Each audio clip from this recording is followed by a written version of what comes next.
Hello and welcome, my name is Mr. QB and I'm here with V. He's walking off again. This episode will show you how to build a drowning trap. Now, before we start, I have to mention a few things. This trap will not guarantee a kill on your target. However, it is a great idea for an adventure map or something similar if you want to leave your target's fate in their hands. You may even get a better reaction out of your target when they see what could have been their end. But have no worries, there is still a big possibility they will be tricked. The trap is only a 2x2 hole, so we chuck it in the most likely spot where your target will stand. It is possible to do a larger trap hole, but to follow the nature of the series, we want to keep the redstone work as simple as possible. There is a bit of redstone work involved in this episode, but it is still fairly straightforward. Also, this trap is best set underground or anywhere where you can hide the redstone outside of the area where your trap will be, because it's never really nice to leave redstone work exposed. If you want to build above ground as a structure on its own, well, we'll show you how we covered it up at the end of the video. Make sure you gather all the needed materials to build the trap. Here they are on screen, so you may want to pause it until you acquire all the resources. It's up to you how you want to lure in your target. A button and a door is already rather intriguing, but with most texture packs, you can see through an iron door. This is a great opportunity to chuck down a chest, which gets a lot of people interested just for the fact that they want to see what's inside, so we'll be using a chest. It's time to begin. Start digging a hole 10 blocks tall and 8 blocks wide, 3 blocks deep. Next, in the center, build a 2x2 hole 3 blocks deep.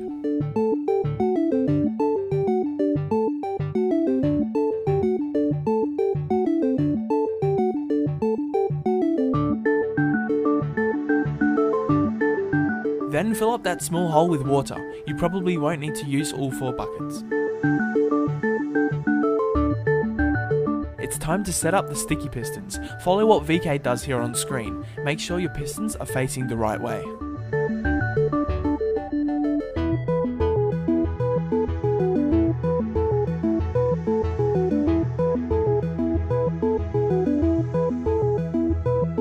We are going to set up the redstone circuit now. Once again, follow what VK does here on screen.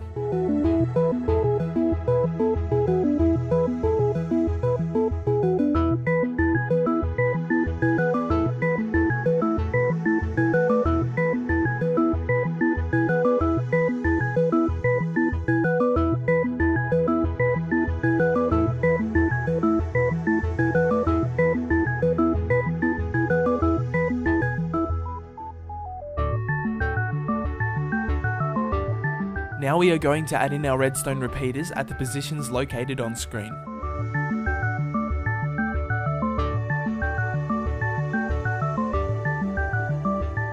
After placing down the repeaters at the top and bottom end of the circuit, flick both repeaters behind the 2 pistons 3 times each.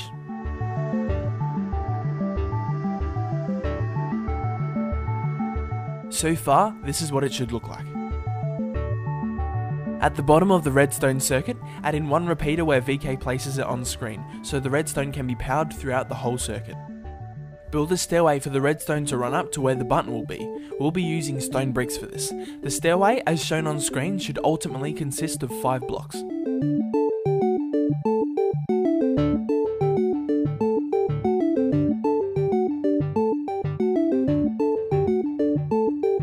Following carefully what VK does, run the redstone up the stairs finishing on the second highest block.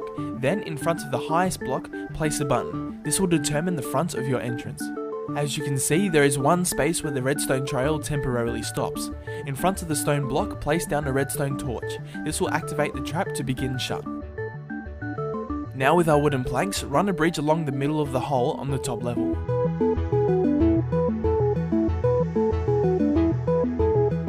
At this point, you can now test to ensure your trap functions properly. Have a go to make sure if it does. If you're building this trap in survival, I don't suggest standing over the trap hole. From this point on, it's really up to you how you want to conceal the trap.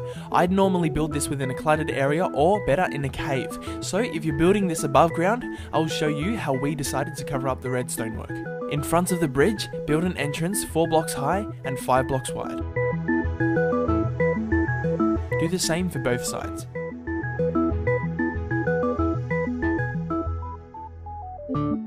Widen the bridge with your wooden planks another 2 rows, one on the right and one on the left.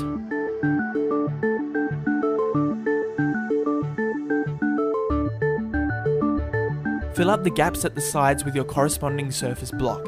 ours is grass.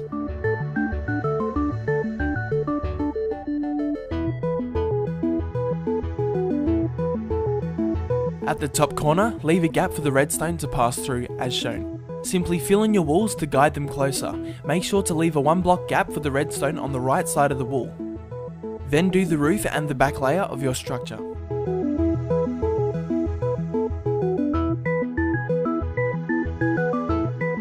Next to where the button is, continue the wall, leaving enough space for a room behind. Place down your chest in the back room, then your iron door. Now you're finished! It's time to put it to the test and see how many unfortunate souls fall for your trap. Get it? Fall? Fall for your trap. Anyway, thank you very much for watching. Feel free to spice up your structure however you want, and don't forget to conceal the redstone at the side. If you want to see more of these redstone trap tutorials, I'd love for you to hit the subscribe button, and until next time, goodbye!